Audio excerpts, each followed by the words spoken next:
ओम शांति। आज 15 नवंबर 2024 के साकार बाप दादा के मधुर महावाक्य है। बाबा ने कहा, मीठे बच्चे, अपनी जांच करो कि कितना समय बाप की स्मृति रहती है, क्योंकि स्मृति में है ही फायदा, विस्मृति में है घाटा। प्रश्न, इस पाप आत्माओं की दुनिया में कौन सी बात बिल्कुल असंभव है और क्यों? उत्तर, यहाँ कोई कहे हम पुण्य आत्मा हैं, यह बिल्कुल असंभव है, क्योंकि दुनिया ही कलयुगी तमो प्रधान है। मनुष्य जिसको पुण्य का काम समझते हैं वह भी पाप हो जाता है, क्योंकि हर कर्म विकारों के वश हो करते हैं। ओम शांति। यह तो बच्चे समझते होंगे, हम अभी ब्रह्मा के बच्चे, ब्रह्मा कुमार कुमारियां हैं, फिर बाद में होते हैं देवी देवता। यह तो तुम ही समझते हो, दूसरा कोई नहीं समझते। तुम जानते हो हम ब्रह्मा कुमार कुमारियां बेहद की पढ़ाई पढ़ रहे हैं, 84 जन्मों की पढ़ाई भी पढ़ते, सृष्टि चक्र की पढ़ाई भी पढ़ते।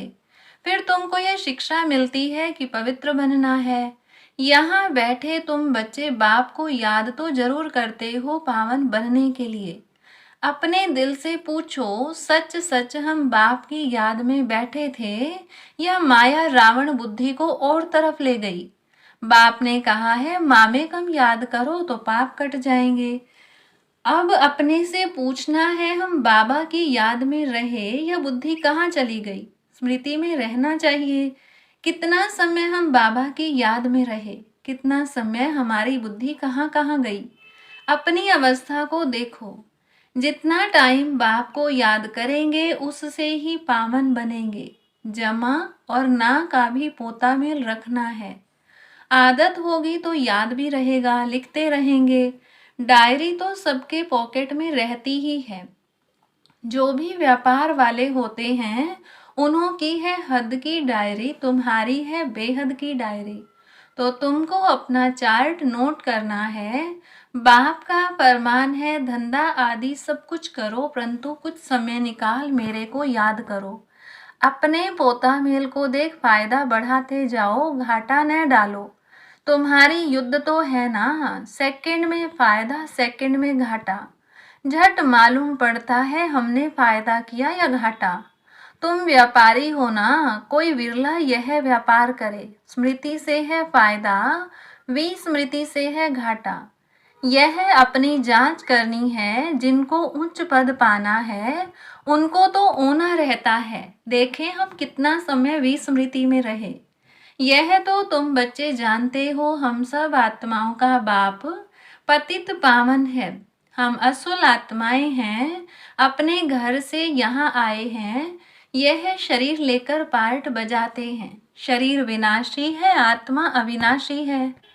संस्कार भी आत्मा में रहते हैं। बाबा पूछते हैं, हे आत्मा याद करो, इस जन्म के छोटेपन में कोई उल्टा काम तो नहीं किया है? याद करो। 3-4 वर्ष से लेकर याद तो रहती है, हमने छोटेपन में कैसे बिताया है, क्या क्या किया है। कोई भी बात दिल अंदर खाती तो नहीं है। याद करो, सतयुग में पाप कर्म होते ही नहीं तो पूछने की बात नहीं रहती। यहाँ तो पाप होते ही हैं। मनुष्य जिसको पुण्य का काम समझते हैं वह भी पाप ही है। यह है ही पाप आत्माओं की दुनिया। तुम्हारी लेन देन भी है पाप आत्माओं से। पुण्य आत्मा यहाँ है नहीं। पुण्य आत्माओं की दुनिया में फिर एक भी पाप आत्मा नहीं। पाप आत्माओं की दुनिया में एक भी पुण्य आत्मा नहीं हो सकती। जिन गुरुओं के चरणों में गिरते हैं वह भी कोई पुण्य आत्मा नहीं है। यह तो है ही कलयुग, सो भी तमो प्रधान। तो इसमें कोई पुण्य आत्मा होना ही असंभव है। पुण्य आत्मा बनने लिए ही बाप को बुलाते हैं कि आकर हमको पावन आत्मा बनाओ। ऐसे नहीं कोई बहुत दान पुण्य आदि करते हैं, धर्मशाला आदि बनाते हैं तो वह कोई पुण्य आत्मा है नहीं। शादियों आदि के लिए हॉल आदि बनाते हैं, यह कोई पुण्य थोड़े ही है। यह समझने की बातें हैं। यह है रावण राज्य, पाप आत्माओं की आसुरी दुनिया। इन बातों को सिवाय तुम्हारे और कोई नहीं जानते। रावण भल है, परंतु उनको पहचानते थोड़े ही हैं। शिव का चित्र भी है, परंतु पहचानते नहीं हैं। बड़े बड़े शिवलिंग आदि बनाते हैं, फिर भी कह देते नाम रूप से न्यारा है, सर्वव्यापी है। इसीलिए बाप ने कहा है यदा यदा ही धर्मस्य ग्लानिर्भवति भारत है। भारत में ही शिव बाबा की ग्लानि होती है। जो बाप तुमको विश्व का मालिक बनाते हैं, तुम मनुष्य मत पर चल उनकी कितनी ग्लानि करते हो। मनुष्य मत और ईश्वरीय मत का किताब भी है ना, यह तो तुम ही जानते हो और समझाते हो। हम श्रीमत पर देवता बनते हैं, रावण मत पर फिर आसुरी मनुष्य बन जाते हैं। मनुष्य मत को आसुरी मत कहा जाएगा, आसुरी कर्तव्य ही करते रहते हैं। मूल बात ईश्वर को सर्वव्यापी कह देते। कच्छ अवतार मच्छ अवतार तो कितने आसुरी छीछी बन गए हैं। तुम्हारी आत्मा कच्छ मच्छ अवतार नहीं लेती, मनुष्य तन में ही आती है। अभी तुम समझते हो हम कोई कच्छ मच्छ थोड़े ही बनते हैं, 84 लाख योनि थोड़े ही लेते हैं। अभी तुमको बाप की श्रीमत मिलती है बच्चे, तुम 84 जन्म लेते हो। 84 और 84 लाख का क्या परसेंटेज कहेंगे। झूठ तो पूरा झूठ, सच की रत्ती नहीं। इनका भी अर्थ समझना चाहिए। भारत का हाल देखो क्या है। भारत सचखंड था, जिसको हेवन ही कहा जाता था। आधा कल्प है राम राज्य, आधा कल्प है रावण राज्य। रावण राज्य को आसुरी संप्रदाय कहेंगे। कितना कड़ा अक्षर है। आधा कल्प देवताओं का राज्य चलता है। बाप ने समझाया है Lakshmi Narayan the first the second the third कहा जाता है।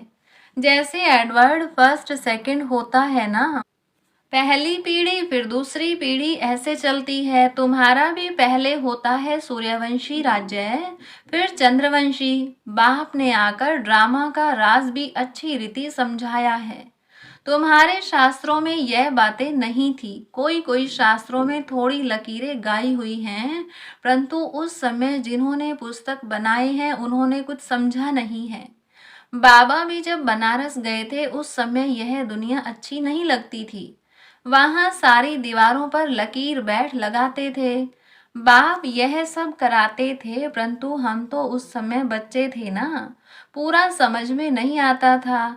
बस कोई है जो हमसे यह कराता है। विनाश देखा तो अंदर में खुशी भी थी।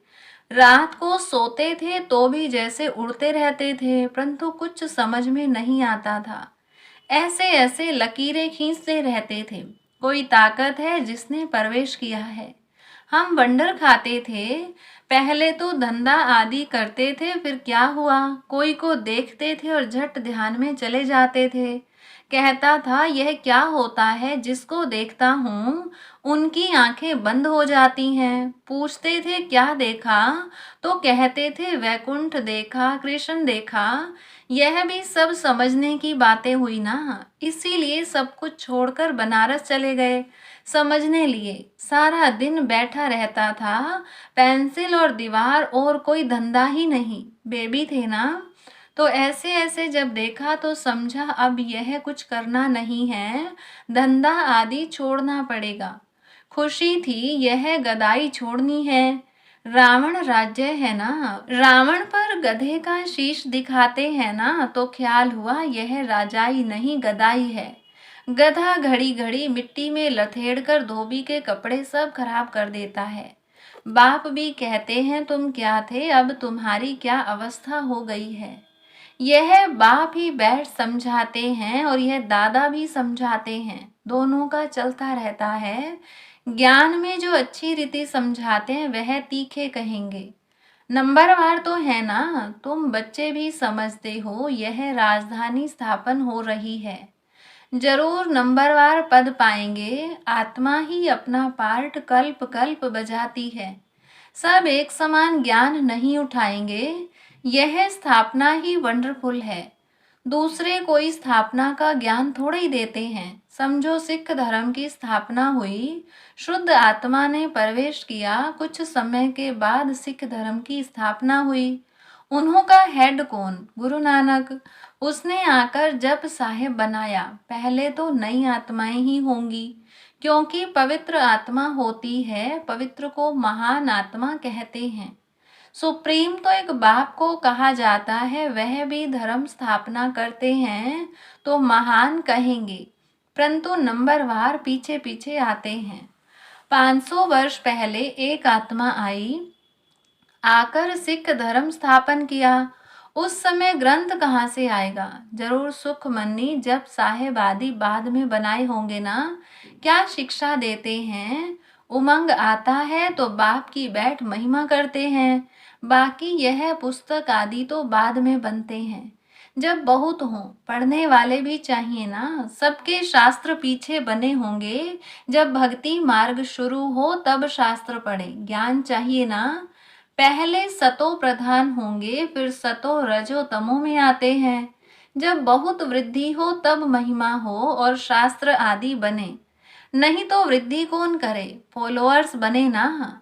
सिख धर्म की आत्माएं आवे जो आकर फॉलो करें, उसमें बहुत टाइम चाहिए। नई आत्मा जो आती है उनको दुख तो हो नहीं सकता, लो नहीं कहता। आत्मा सतो प्रधान से सतो रजो तमो में आवे तब दुख हो। लो भी है ना, यहाँ है मिक्सअप। रावण संप्रदाय भी है तो राम संप्रदाय भी है। अभी तो संपूर्ण बने नहीं हैं, संपूर्ण बनेंगे तो फिर शरीर छोड़ देंगे। कर्मातीत अवस्था वाले को कोई दुख हो न सके, वह इस छीछी दुनिया में रह नहीं सकते।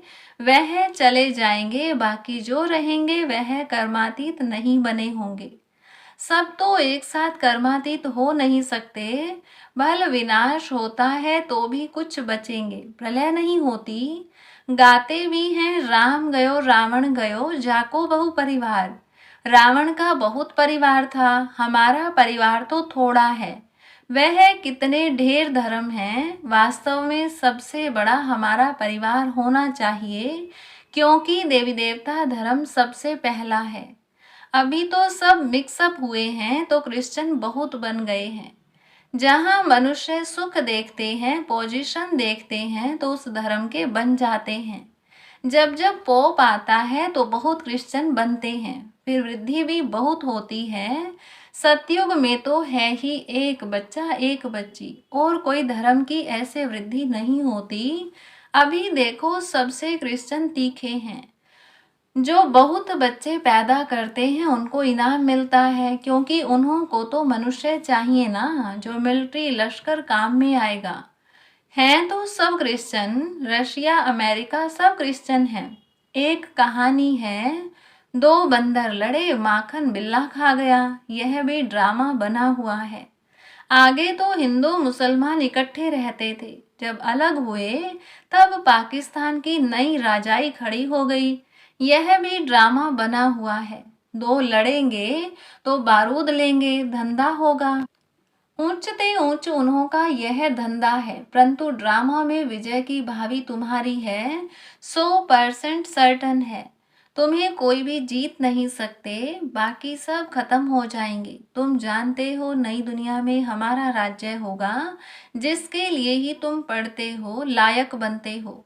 तुम लायक थे, अब न लायक बन पड़े हो, फिर लायक बनना है। गाते भी हैं पतित पावन आओ, परंतु अर्थ थोड़े ही समझते हैं। यह है ही सारा जंगल।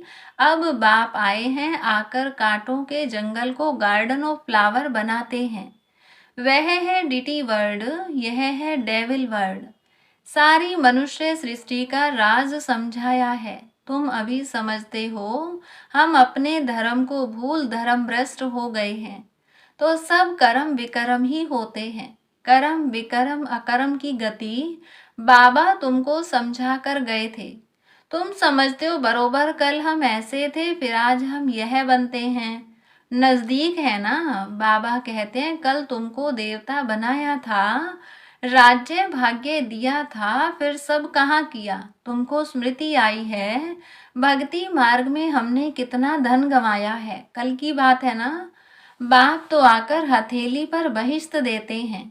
यह ज्ञान बुद्धि में रहना चाहिए। बाबा ने यह भी समझाया है, यह आंखें कितना धोखा देती हैं। क्रिमिनल आई को ज्ञान से सिविल बनाना है। अच्छा, मीठे मीठे सिकिलधे बच्चों प्रति माता पिता बाप दादा का याद प्यार और गुड मॉर्निंग। रूहानी बाप की रूहानी बच्चों को नमस्ते। रूहानी बच्चों की रूहानी बाप दादा को नमस्ते। धारणा के लिए मुख्य सार। पहली पॉइंट, अपनी बेहद की डायरी में चार्ट नोट करना है कि हमने याद में रहकर कितना फायदा बढ़ाया, घाटा तो नहीं पड़ा। याद के समय बुद्धि कहाँ कहाँ गई। दूसरी पॉइंट, इस जन्म में छोटेपन से हमसे कौन कौन से उल्टे कर्म अथवा पाप हुए हैं वह नोट करना है। जिस बात में दिल खाती है उसे बाप को सुनाकर हल्का हो जाना है। अब कोई भी पाप का काम नहीं करना है। वरदान, कर्म बंधन को सेवा के बंधन में परिवर्तन कर सर्व से न्यारे और परमात्म प्यारे भव। परमात्म प्यार ब्राह्मण जीवन का आधार है, लेकिन वह तब मिलेगा जब न्यारे बनेंगे। अगर प्रवृत्ति में रहते हो तो सेवा के लिए रहते हो। कभी भी यह नहीं समझो कि हिसाब किताब है, कर्म बंधन है, लेकिन सेवा है। सेवा के बंधन में बंधने से कर्म बंधन खत्म हो जाता है। सेवा भाव नहीं तो कर्म बंधन खींचता है। जहाँ कर्म बंधन है वहाँ दुख की लहर है। सेवा के बंधन में खुशी है, इसीलिए कर्म बंधन को सेवा के बंधन में परिवर्तन कर न्यारे प्यारे रहो तो परमात्म प्यारे बन जाएंगे। स्लोगन, श्रेष्ठ आत्मा वह है जो स्वस्थिति द्वारा हर परिस्थिति को पार कर ले। अच्छा, ओम शांति।